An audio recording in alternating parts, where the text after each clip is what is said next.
Friends, welcome to Madhu's creative corner. అయితే ఈరోజు మనం సోషల్ హిస్టరీలో లెసన్ 2 నేషనలిజం ఇన్ ఇండియా అనే కాన్సెప్ట్ యొక్క గురించి డిస్కస్ చేయబోతున్నాను అనమాట. ఈ యొక్క లెసన్ గురించి సో ఈజీ ఎక్స్ప్లెనేషన్ అయితే ఇస్తున్నాను. కీ కాన్సెప్ట్స్ అనే మైండ్ కీ కాన్సెప్ట్స్ గురించి మనం డిస్కస్ చేయబోతున్నాం.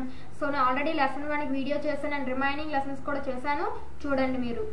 ఓకే, సో ఇప్పుడైతే డైరెక్ట్గా లెసన్లోకి ఎంటర్ అవుదాం.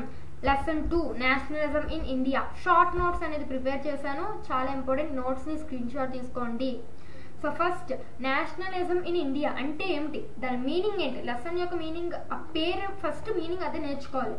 సో అంటే the feeling of unity among Indians to fight against British rule. అయితే నేషనలిజం ఇన్ ఇండియా, ఇండియాలో నేషనలిజం ఒక ఈక్వాలిటీ తేవాలి, యూనిటీ తేవాలి, అందరం కలిసికట్టుగా ఇండియా మనది అని అందరం కలిసికట్టుగా మన నేషన్ అని చేయాలి. ఈ బ్రిటిష్ వాళ్ళకి అగైనెస్ట్గా ఫైట్ చేసి మన ఇండియాని మన సొంతం చేసుకోవాలి, మన ఇండియన్స్ అందరూ కలిసికట్టుగా ఉండాలనేది దీని అర్థం అన్నమాట. అయితే grew stronger during and after World War 1.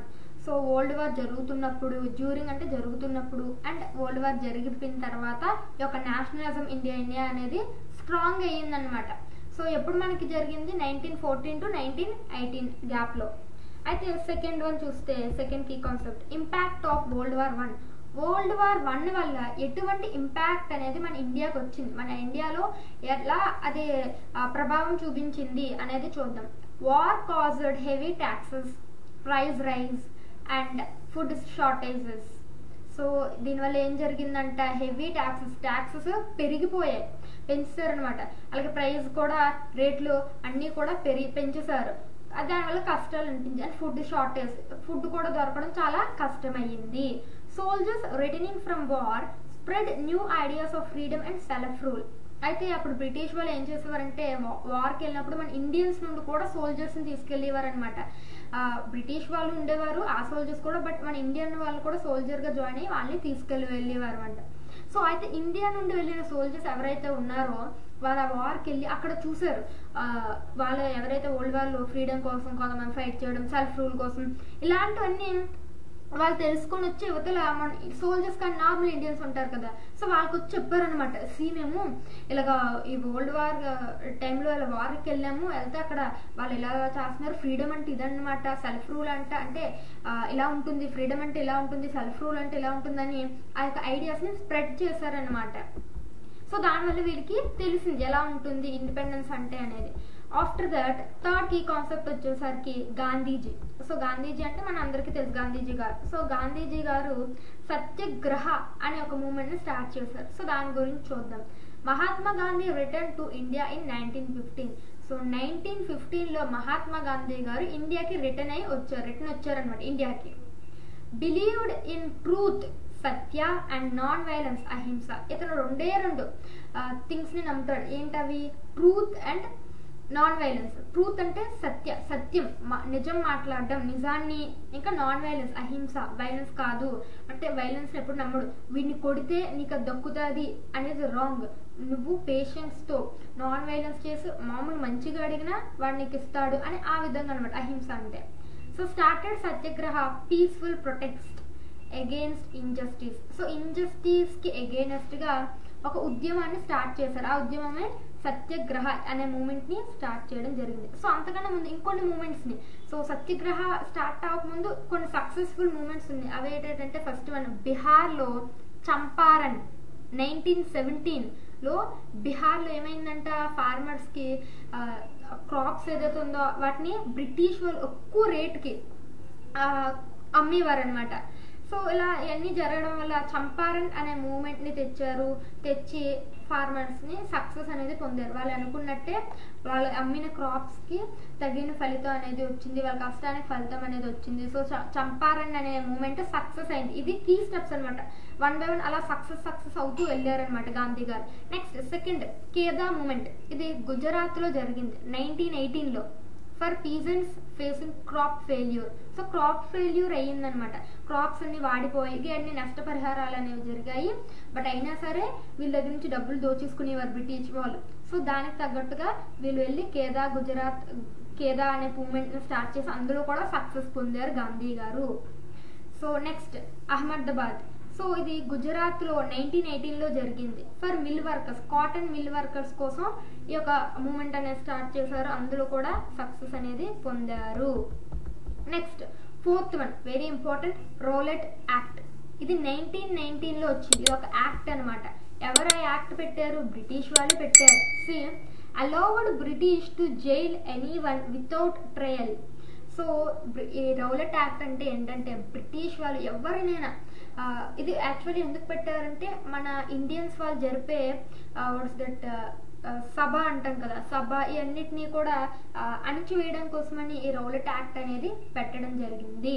So ఈ రౌలట్ యాక్ట్ ని గాంధీజీ గారు డెవిల్స్ లా అని పేరు పెట్టారు. డెవిల్స్ లా, డెవిల్ యొక్క లా అన్నట్టు పేరు అనేది కూడా పెట్టారు. సో దీనివల్ల ఏంటి, మన ఇండియన్స్ ని ఎవరైనా ఉద్యమం చేసిన ఇలాంటివన్నీ ఆ సభకు వెళ్ళినా ఎవరైనా వెళ్ళినా వాళ్ళందరినీ కూడా ట్రయల్కి పంపకుండా డైరెక్ట్గా అరెస్ట్ చేసేయచ్చు అన్నమాట అనేది రౌలట్ యాక్ట్. సో అయితే led to nationwide hartals and protest. So ఈ రౌలట్ యాక్ట్ వల్ల ఏం జరిగింది, హార్టల్స్ అంటే బంద్, షాప్స్ని మనకి బంద్ అవుతుంది కదా, షాపులు మూసివేయాలి, స్కూల్కి హాలిడే ఇవ్వాలి, అంటే స్కూల్కి మనకి హాలిడేస్ వస్తాయి కదా బంద్ వల్ల. సో అలాంటివన్నీ జరుగుతాయి అన్నమాట. హార్టల్స్ అండ్ ప్రొటెస్ట్ అంటే ఉద్యమాలు. సో ఇలా ఇవన్నీ కూడా మనకి రౌలట్ యాక్ట్ వల్ల రావడం జరిగింది. నెక్స్ట్ 5th కీ కాన్సెప్ట్ చూస్తే Jallianwala Bagh. Jallianwala Bagh massacre 1919. So ఈ జలియన్వాలా బాగ్ అనేది ఏంటంటే మనకి thousands gathered peacefully at Amritsar. General Dyer ordered firing, 100s killed, shocked the nation, broke trust in British rule. So ఈ జలియన్వాలా బాగ్ అనేది ఏం జరిగిందంటే, సో పంజాబ్లో అమృత్సర్ అనే ఒక ప్లేస్ ఉంది, దాని దగ్గరలో ఆ జలియన్వాలా బాగ్ అనేది ఒక ప్రొటెస్ట్ నేమ్ అనమాట, ఉద్యమం పేరు. సో వాళ్ళు అక్కడ ఉద్యమం జరుగుతున్నారు. సో ఆ పక్కనే వైశాఖి అనే ఒక ఫెస్టివల్ అవ్వడం వల్ల చాలా మంది ప్రజలు ఏం చేశారు, ఆ ఫెస్టివల్ కి వచ్చిన వాళ్ళు కూడా ఆ పక్కనే జలియన్వాలా బాగ్ లో అలా జరగడం వల్ల డయర్ ఉన్నారు, సో అతను బ్రిటిష్ ఆఫీసర్ అనమాట. సో డయర్ ఏం చెప్పాడు, వీళ్ళందరినీ షూట్ చేసేయండి, మనకి యాంటీగా వీళ్ళందరూ వెళ్ళారు, షూట్ చేసేయమని చెప్పారు. సో దాంతో ఆ బ్రిటిష్ వాళ్ళు మన ఇండియన్స్ని షూట్ చేస్తారు. సో దానివల్ల బ్రిటిష్ మీద మన ఇండియన్స్కి నమ్మకం అయితే పోయింది, వీళ్ళు చెడ్డవాళ్ళని డిక్లేర్ చేశారు. And next 6th key concept చూసినట్లయితే నాన్ కోఆపరేషన్ మూమెంట్. ఇది 1920 నుండి 1922 వరకు జరిగింది. Launched by Gandhiji with Congress support. So ఇది కూడా, ఈ మూమెంట్ని కూడా ఎవరు లాంచ్ చేశారు, గాంధీజీయే లాంచ్ చేశారు. బట్ ఈసారి కాంగ్రెస్ సపోర్ట్తో లాంచ్ చేయడం జరిగింది. Aimed to achieve Swaraj, self rule through non violence resistance. So but ఇదేంటి, ఎందుకు ఈ మూమెంట్ స్టార్ట్ చేశారంటే స్వరాజ్ కోసం. స్వరాజ్ అంటే సెల్ఫ్ రూల్, ఇంకా నాన్ వైలెన్స్, అది కూడా ద్వారా నాన్ వైలెన్స్ ద్వారా మనం స్వరాజ్ని, సెల్ఫ్ రూల్ని పొందాలి అనే ఎయిమ్తో వీళ్ళు స్టార్ట్ చేశారనమాట. 6th ఏంటి, non cooperation movement. So next చూసుకున్నట్లయితే మేజర్ యాక్షన్స్. దీనివల్ల ఏ యాక్షన్స్, ఎలాంటి యాక్షన్స్ జరిగే మేజర్ యాక్షన్స్ అనేవి చూద్దాం. Boycott of British schools, courts and goods. So boycott అంటే నిర్దేశించడం, to refuse to take a part in an event.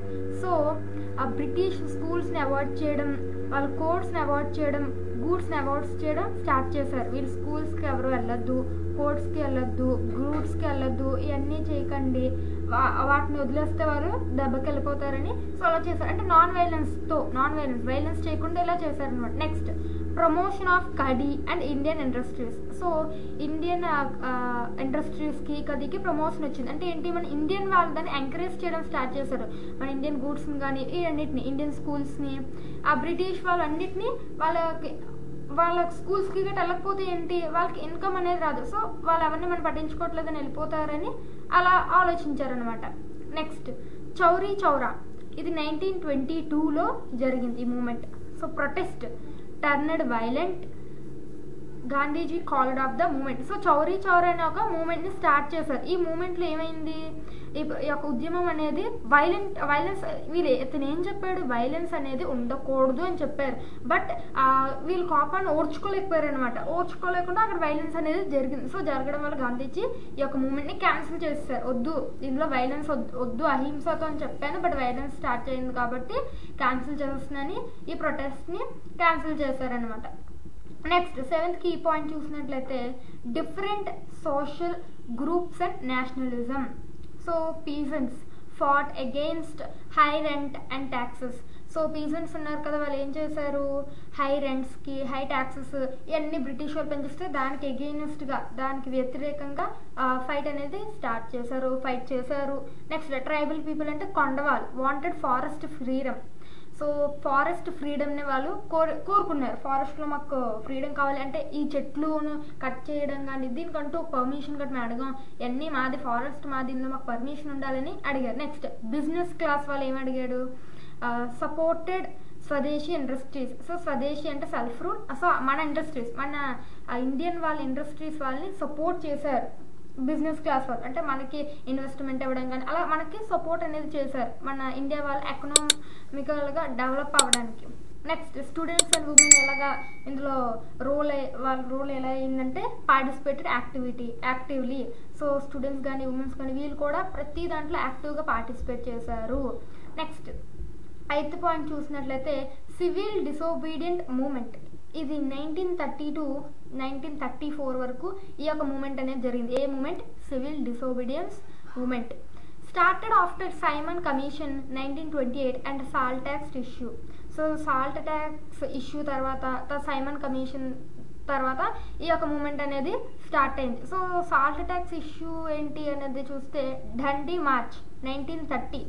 Gandhiji made salt at Dandi beach. So Dandi బీచ్లో ఈ యొక్క మార్చ్ని స్టార్ట్ చేశారనమాట సాల్ట్ కోసమని. So people broke British laws peacefully. So ప్రజలందరూ కూడా బ్రిటిష్ వాళ్ళు పెట్టిన ఏదైతే లాస్ ఉన్నాయో, రూల్స్ రెగ్యులేషన్స్ ఉన్నాయో అన్నిటిని కూడా పీస్ఫుల్గా, అంటే ఎటువంటి ఫైటింగ్, నేను అలా చేయను, ఇది మా ఇష్టం వచ్చినట్టు చేస్తాను, గొడవ పడకుండా పీస్ఫుల్గా నైస్గా అన్నిటిని కూడా బ్రోక్ చేశారనమాట వాళ్ళ లాస్ని. Women joined in large numbers. So women కూడా బాగా పార్టిసిపేట్ చేశారు. వాళ్ళు ప్రతి ఒక్క సీన్లో ప్రతి ఒక్క మూమెంట్లో పార్టిసిపేట్ చేసి ఎక్కువ మంది పార్టిసిపేట్ చేశారనమాట. Round table conference held in London. So లండన్లో అప్పుడే ఏం జరిగింది, రౌండ్ టేబుల్ కాన్ఫరెన్స్ అనేది బ్రిటిష్ వాళ్ళు గాంధీజీ గారితో చేశారనమాట. నెక్స్ట్ 9th కీ పాయింట్ చూసినట్లయితే quit India movement. So quit India movement అనేది స్టార్ట్ అయింది ఎప్పుడు, 1942లో క్వైట్ ఇండియా మూమెంట్ అనేది స్టార్ట్ అయింది. During world war II British refused immediate freedom. So world war II జరుగుతున్నప్పుడు బ్రిటిష్ ఏం చేసింది, ఇమీడియట్గా ఫ్రీడమ్ని రిఫ్యూజ్ చేసింది, అంటే రిజెక్ట్ చేసింది. Gandhiji launch do or die movement. అప్పుడు గాంధీజీ ఏం చేశారు, డూ ఆర్ డై, డూ అంటే చెయ్యు, డై అంటే చావు, చెయ్యు లేదా చావు అనే ఒక మూమెంట్ని స్టార్ట్ చేశారు.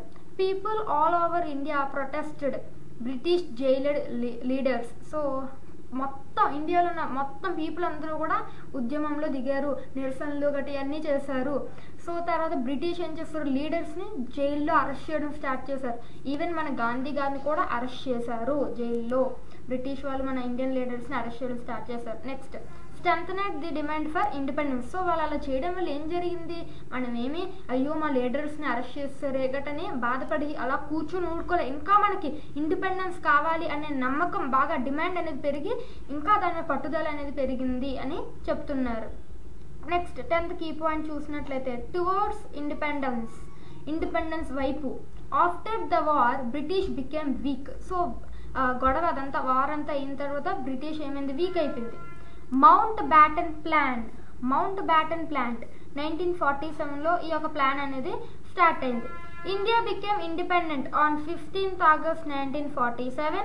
Partition created India and Pakistan. So మనకి ఎప్పుడు ఇండిపెండెన్స్ ఫైనల్గా వచ్చిందంటే ఇండియాకి 15th August 1947 వచ్చింది.